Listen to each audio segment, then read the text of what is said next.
1711 میں ایک سائنسدان پیدا ہوا جرمنی میں، ایڈورڈ ہیوم، وہ 1778 میں مرا ہے۔ تو نیوٹن نے یہ بتایا کہ یہ کائنات ایک سائنٹیفک طریقے سے چل رہی ہے، ایک آٹومیٹک سسٹم ہے جس کے تحت چل رہی۔ وہ خدا کا منکر نہیں تھا۔ ہیوم نے آ کر خدائی کا انکار کیا۔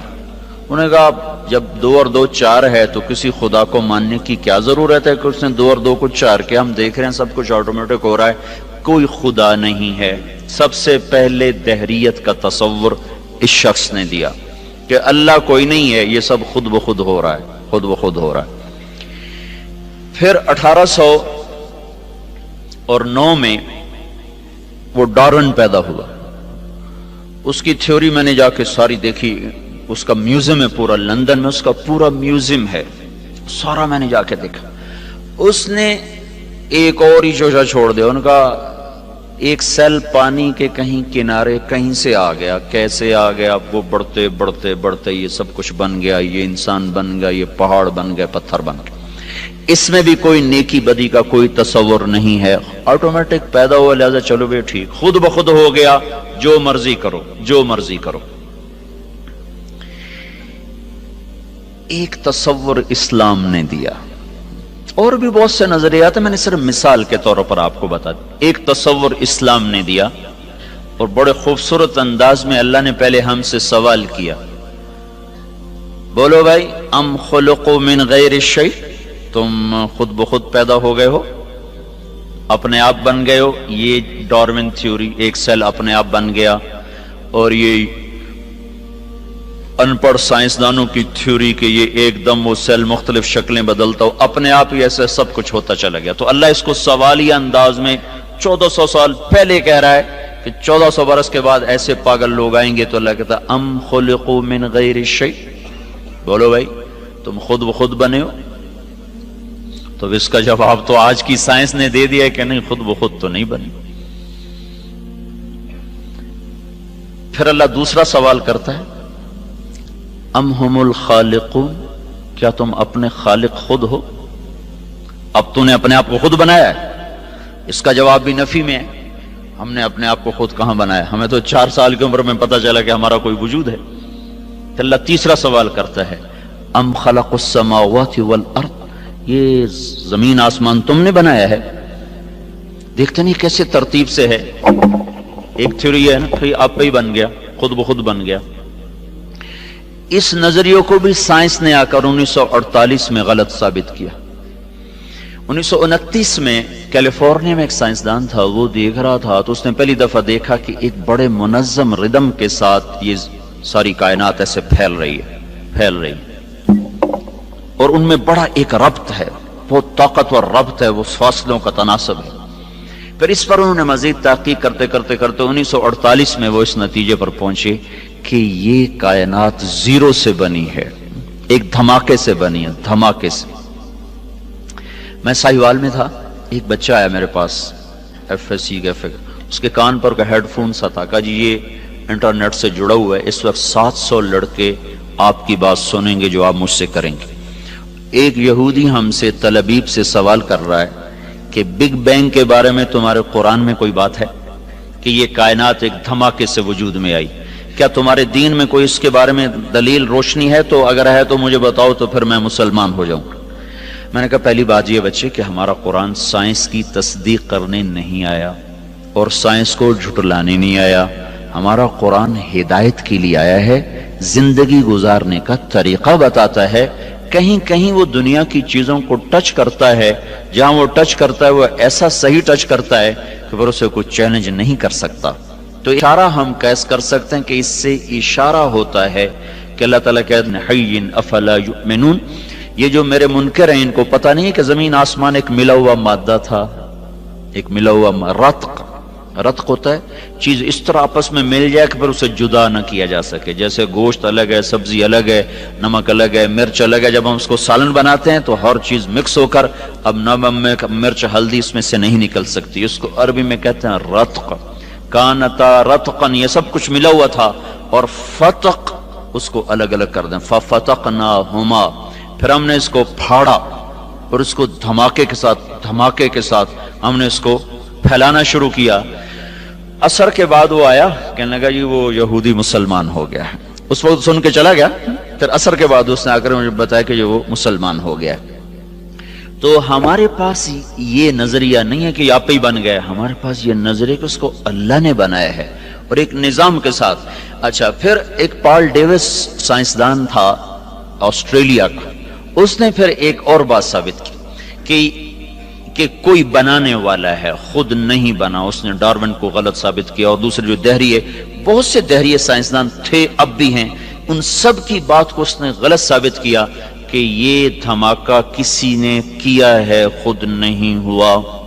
کہ ہر دھماکے کے بعد تخریب ہوتی ہے، دھماکے سے تو تخریب ہوتی ہے نا، کہ نہ کہ تعمیر. اگر میں جا کے ابھی اپنے مسجد میں کہوں کہ ہم وہ بیٹھے تھے لارنس کالج کی مسجد میں، وہاں ہوا دھماکہ، ہر لڑکا اڑتا ہوا اپنے بیڈ پہ جا کے بیٹھ گیا اور پرنسپل جا کر اڑتے ہوئے اپنے آفس کی سیٹ میں فٹ ہو گئے. کوئی مانے گا اس کو؟ مول صاحب پاگل ہو گئے ہیں. کسی بات کبھی دھماکہ بھی ایسے منظم طریقے سے ہوا؟ دھماکے سے تو توڑ پھوڑ ہوتی ہے، نہ کہ اس سے کوئی شکل وجود میں آتی ہے یا کوئی تعمیر وجود میں آتی ہے. یہ کائنات میں واحد دھماکہ ہے جس نے اتنے خوبصورت انداز میں کائنات کو وجود دیا کہ کوئی یہ ماننے پہ تیار نہیں ہے کہ یہ دھماکہ اتنا عقل مند تھا. دھماکہ تو پاگل پن ہوتا ہے نا، ٹھا ہوئی اور یہ ادھر گیا وہ ادھر گیا. تو اس نے نا پھر ایک سیکنڈ کو نا 1000 حصوں میں تو تقسیم کیا جا سکتا ہے، 1000 سے آگے پھر وہ تقسیم نہیں ہوتا. تو اس نے یہ بات پروو کی کہ اگر ہم فرضی طور پر 1 سیکنڈ کے 10 لاکھ خرب حصے کر دیں، 10 لاکھ خرب حصے. جب دھماکہ ہوا تھا تو 2 طاقتیں پیدا ہوئی تھی، ایک گریوٹی اور ایک رفتار. ایک رفتار پیدا ہو کے دھماکے سے چیز پھیلتی ہے نا، ایک دم ابھرتی ہے. تو جب وہ تھا تو اس میں 2 طاقتیں پیدا ہوئیں، ایک کشش گریوٹی، ایک رفتار سپیڈ. اگر اس وقت سپیڈ زیادہ ہو جاتی تو یہ کائنات بکھر جاتی، اور اگر اس وقت کشش اور گریوٹی زیادہ ہو جاتی تو یہ کائنات پھر سمٹ کے پھر زیرو ہو جاتی. اس میں اگر 1 سیکنڈ کے 10 لاکھ خرب حصے کیے جائیں اور 1/10 لاکھ خرب سیکنڈ کے برابر اگر رفتار بڑھ جاتی تو کائنات بکھر جاتی، اور اگر گریوٹی بڑھ جاتی تو کائنات زیرو ہو جاتی. تو یہ کوئی کیسے تسلیم کرے کہ یہ آٹومیٹک ہو گیا، یہ خود بخود ہو گیا؟ کوئی تو ہے، کوئی تو ہے. اور وہ کون ہے؟ یہاں آ کے وہ اٹک جاتے ہیں. تو ہمارے یہ اس بچے سے بھی پوچھو تو کہے گا اللہ نے زمین بنائی، اللہ نے آسمان بنایا. تو اس کو اللہ نے یوں جواب دیا، ان ربکم اللہ الذی خلق السماوات والارض فی 6 ایام. تیرا اللہ ہے جس نے زمین آسمان 6 دن میں بنائے.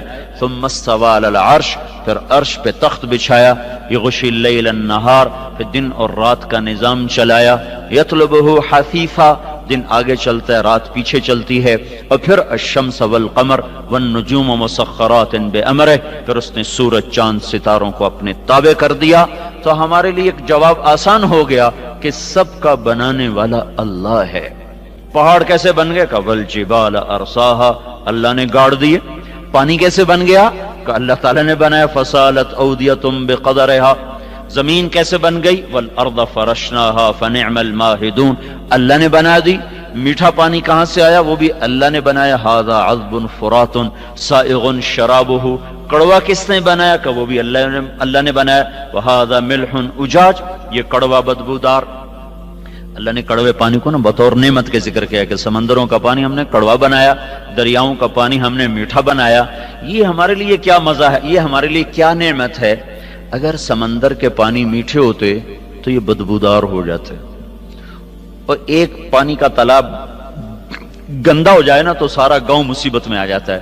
7 سمندر کا پانی گندا ہو جاتا اور بدبودار ہو جاتا تو ہمیں تو مری میں بیٹھنا ہی مشکل ہو جاتا. یہاں لوگ مر رہے ہوتے تو اللہ نے اس میں تیزاب پیدا کر دیا جو اس کی گندگی کو جلاتا رہتا ہے، جلاتا رہتا ہے، جلاتا رہتا ہے. پھر اس میں اللہ طوفان اٹھاتا ہے، موجیں اٹھاتا ہے، لہریں اٹھاتا ہے. کوئی تھوڑی بہت چیز بنے بھی صحیح تو پانی کی آپس کی طوفانی ٹکراؤ سے اللہ اس کو بسم کر دیتا ہے. اب یہ نمک آتا کہاں سے ہے؟ اس میں نمک ہر وقت کہاں سے آتا رہتا ہے؟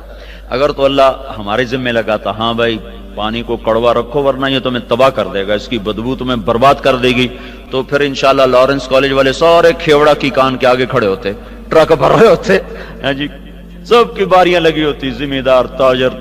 اللہ نے ہمیں اتنا نمک دیا، پوری دنیا میں اتنا نمک کسی کے پاس کوئی۔ تو اللہ نے کیا کیا، زمین کو تھوڑا سا جنوب کی طرف جھکا دیا اور ادھر سمندر کر دیے، اور پہاڑوں کو شمال کی طرف کر دیا، اوپر برف جما دی۔ پھر زمین کے جھکاؤ سے فائدہ اٹھاتے ہوئے اللہ پاک نے پانی کو جنوب کی طرف بہانا شروع کیا، پہاڑوں پہ برف پگھلی، وہ ندی نالوں میں بدلی، چشمے شامل ہوئے، جھرنے شامل ہوئے، آبشاریں شامل ہوئی، وہ پانی ایک طاقت کے ساتھ پتھروں سے ٹکراتا ہوا اور بل کھاتا ہوا ایک حسن بھی اللہ نے بنا دیا، خوبصورتی بھی بنا دی۔ لوگ ناران کی جھیل دیکھنے جا رہے ہیں، حالانکہ اتنا سفر، مصیبت خانے، پتھر، پہاڑ، ٹکریں، پھر بھی جا رہے ہیں۔ وہاں سے یہ پانی جب میدان میں آتا ہے تو زمین میں نمک ہے، تو یہ پانی کیا کرتا ہے، زمین کی رگوں سے نمک کو کھینچتا ہے اور پورے ٹرالے بن کر ٹنوں ٹن دنیا کے سارے دریا نمک سمندر میں پھینک رہے ہیں۔ روزانہ کروڑوں اربوں ٹن اللہ ہی جانے پانی سمندر میں نمک کو پھینکتا رہتا ہے۔ سمندر کڑوے رہتے ہیں اور ہم مزے میں رہتے ہیں، اگر یہ میٹھے ہو جاتے ہم برباد ہو جاتے۔ سارے شہر کا پانی کڑوا ہو، جہاں سے نہر گزر رہی ہے وہاں نل کا کھودو پانی میٹھا ہوگا۔ فیصل آباد میں میری رہائش ہے، میرا علاقہ خانوال ہے، رہائش میری فیصل آباد میں، تو وہاں سارے شہر کا پانی گندا ہے، اس میں سے ایک نہر گزر رہی ہے، اس نہر کے دونوں طرف جتنے نلکے ہیں سب کا پانی میٹھا، چونکہ پانی بہتا رہتا ہے اور اس کے اندر کے نمک کو کھینچ کے آگے چلتا رہتا ہے۔ تو یہ ہمیں اللہ تعالیٰ نے جواب دیا، ام خلقوا من غیر شیء، کیوں بھائی آپ ہی بن گئے خود بخود؟ اگر خود بخود بنے تو جاؤ جو کرنا ہے مرضی کرو۔ نہیں یا اللہ خود بخود تو نہیں بنے، ہیچ چیزیں خود بخود چیزیں نشد، ہیچ آہن خنجر تیغے نشد، ہیچ حلوائی نشد استاذ کار، تا غلام شکر ریزے نشد، مولوی ہرگز نشد مولا روم، تا غلام شمس تبریز نشد۔ کوئی چیز خود بخود تو ہے نہیں۔ تو پھر اللہ تعالیٰ ہم سے کہتا ہے پتہ تو کرو تمہیں کس نے بنایا ہے، یہ بہت بڑا زندگی کا سوال ہے، تمہیں کس نے بنایا، تمہیں کون موت دیتا ہے، تم کیوں پیدا ہوتے ہو، تم کہاں جا رہے ہو؟ یہ علم میرے بچوں کالجوں سکولوں میں نہیں پڑھایا جا رہا، یہ علم اللہ نے بطور مسلمان کے ہم پر فرض قرار دیا، اور پھر اللہ تعالیٰ نے قرآن کے ذریعے سے، حدیث پاک کے ذریعے سے اسے محفوظ کر دیا۔ تو زندگی کا سفر شروع کرنے سے پہلے یہ طے کرو کہ تم نے زندگی گزارنے کیسی، تم اچھے ڈاکٹر بنو، اچھے انجینئر بنو، اچھے سائنسدان بنو، یہ ہماری ضرورت ہے، لیکن تم اچھے انسان بنو، اچھے مسلمان بنو، یہ تمہاری زندگی کا مقصد ہے، تمہارے اس اچھا بننے پر ہماری زندگی کا دار و مدار۔